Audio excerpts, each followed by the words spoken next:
What's up, party people? It's your boy Rodney Perry, and you are tuned into a brand new show I like to call Five Quick Questions. It's a show where I take my friends and I get them on the line and I ask them literally five quick questions. So, my guest for today is a young lady I've had the pleasure of working with several times. I became aware of her on the Baltimore comedy circuit, but she's since taken her career nationwide. Welcome to the show, Miss Ty Davis. Bear, bear, bear, bear. Hey, Uncle Bow, Rodney. bow, bow, bow. Get yours. Get yours out of Yeah. here. Ty Davis, first of all, thank you for coming on the show. What I said is absolutely a fact. You are the local girl from Baltimore, and now you're a national comedian, man. I'm super excited to watch your journey and watch your growth. Um, what's your favorite part of the journey? My favorite part of the journey is what it's what it's teaching me that applies to my personal life and not just the comedy. So I've always been the why can't I have it now? I want it now, just not a patient person.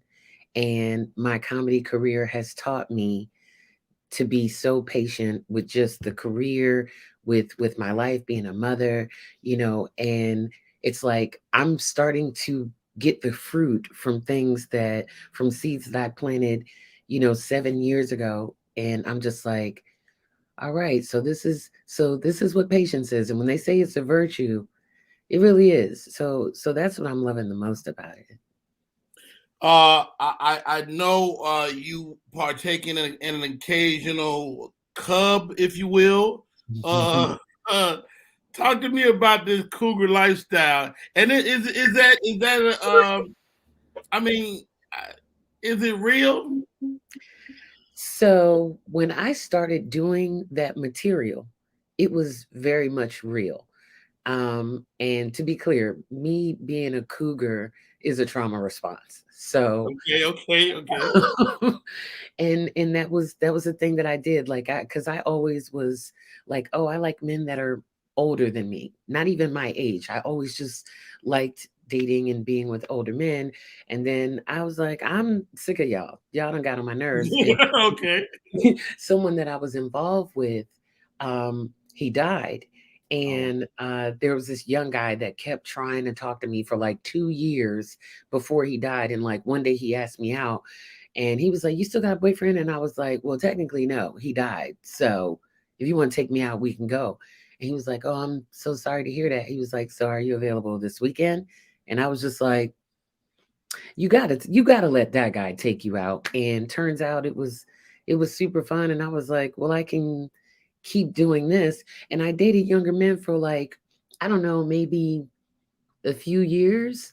And then an old dude came back and reeled me back in and took me off the market for about 5 years. And so I haven't had any cubs since 2017, but me and him broke up. So now I'm available. So, So old, are yeah, younger guys more fun? yes. Really?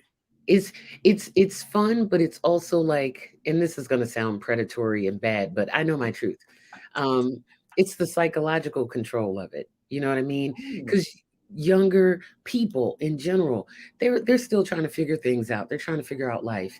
And so me being 40, 41 years old, I'm solid. I pretty much know who I am, who I'm gonna be, what I'm gonna do. And let's say a 25-year-old young man, he's still trying to figure it out, and I'm here to help. So, Good for you. Good for you. Good for you being there. Um, let's keep it moving. The name of the show is Five Quick Questions. Thank you guys for tuning in as well. What's up, Kiki Richardson? I see you, Louie. How about this? Let's talk about mental health. I okay. mean, you've been very vocal on your social media, whether it's TikTok or Instagram or Facebook, about your journey to your own health mentally. Talk to me about that journey, man, and what that feels like. Culturally, we, the brown people, we are told you keep your business in house. You don't talk to strangers about what's going on, or shut up, I give you something to cry for. And it just got to a place where it was like, this isn't helping. It's not fixing us. And I want to be well and I want to be better. And I am clinically diagnosed with major depressive disorder, anxiety, and obsessive compulsive disorder. And it's a struggle living with those things, especially when I had these things before they had a name for it. So I've been dealing with this since, I was a kid.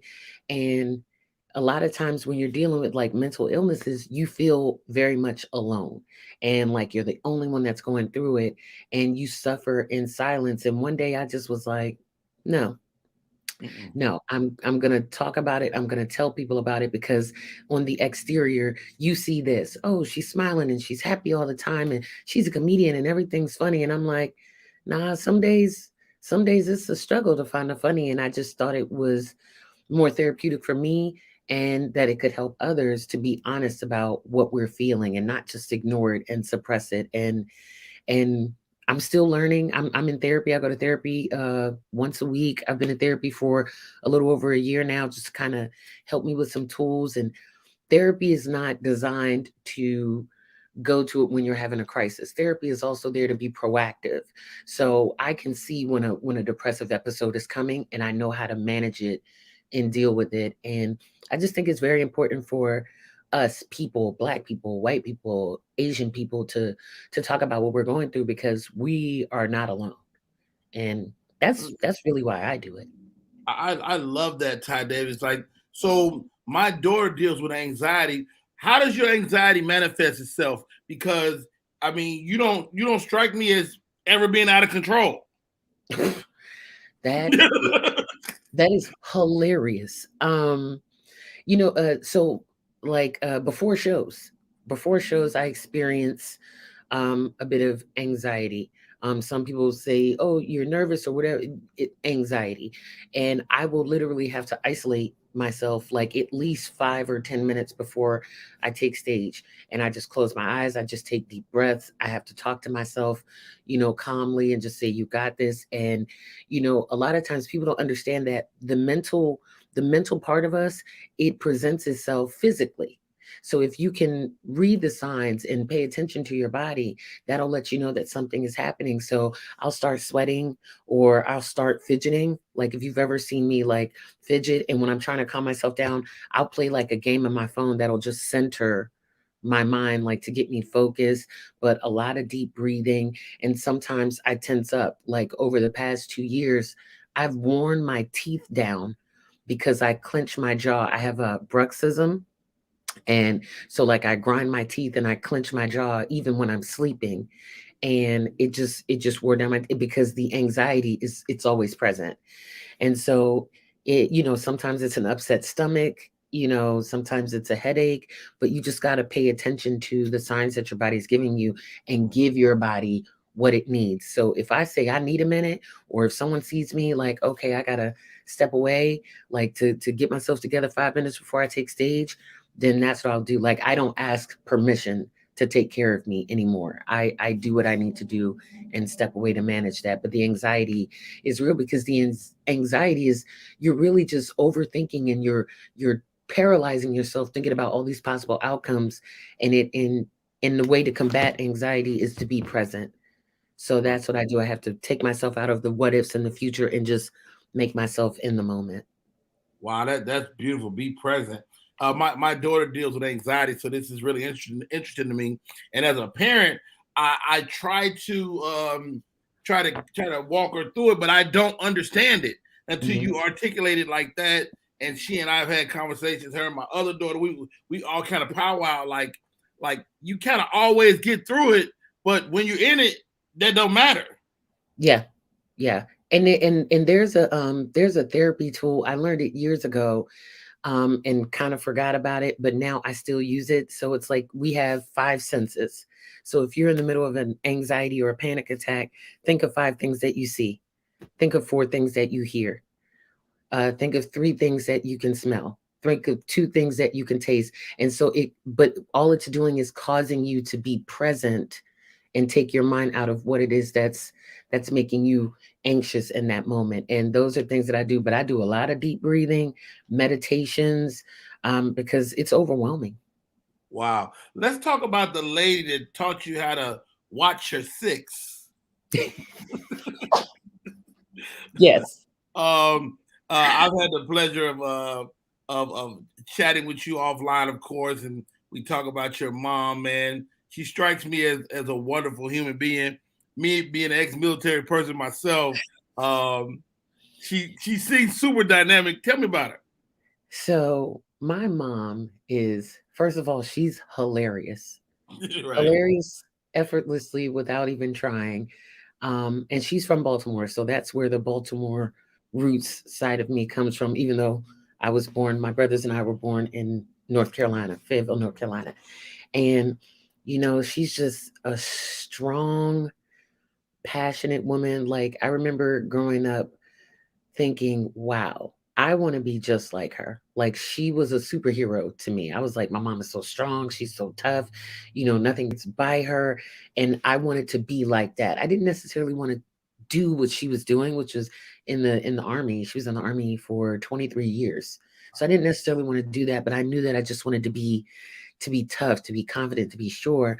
But then there's the soft, nurturing side of her. And then there's that I want to punch her in the face out of her. But a lot of people ask like, where do you get the funny from? And I get it. I get it from my mom. If I'm being honest, all of the pain, the laughter, the happiness, the trauma, the strength, the work ethic, all of that comes from her. And so she always instilled in us, do the work, be so good that people can't ignore you.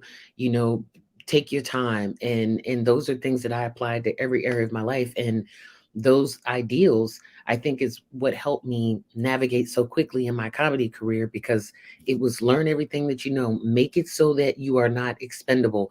Like, make your absence and your presence be known. Don't just be like they're present, but make it so that people know when you're not there. And Ooh, yeah, like ooh, that's game there. Come on. yeah, mom's is tough. She put game on me. So yeah, and she supports what I'm doing. She doesn't understand it. She doesn't always understand it, but she supports me in the way that she can support me, and I'm so grateful for her. Some days I want to, but that's my girl. That's my girl right there. I love it. The name of the show is Five Quick Questions. We quickly got up to our fifth question, Ty Davis. So here goes. Wow. Where do we go? Where do we go? When did you know? No, no, no, no, don't do that, Rodney. I've seen you go through a transformation visually, Hmm. right? Um, you were always a beautiful girl to me, but it's like you began to lean into that. And is that a chore for you, or is it a good, or is it something that's easy? It's easy now. Um, Before, I would purposefully dress and move in a way to take attention off of me, because, not being arrogant, but I've been fine my whole life. Like, Come on now, come on now, listen, slow it down, slow I it down. mean, Are you ready? I've always been an attractive person, but because of the way society views women, and views little girls, especially black girls, I would do things to try to shield myself. So I would wear baggy pants and baggy clothes to, conceal those parts of me.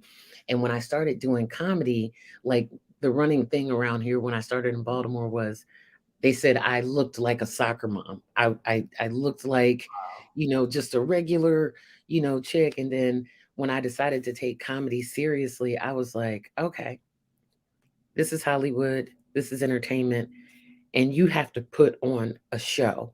Not just what you're saying, but you have to put on a physical show. So I got really sick.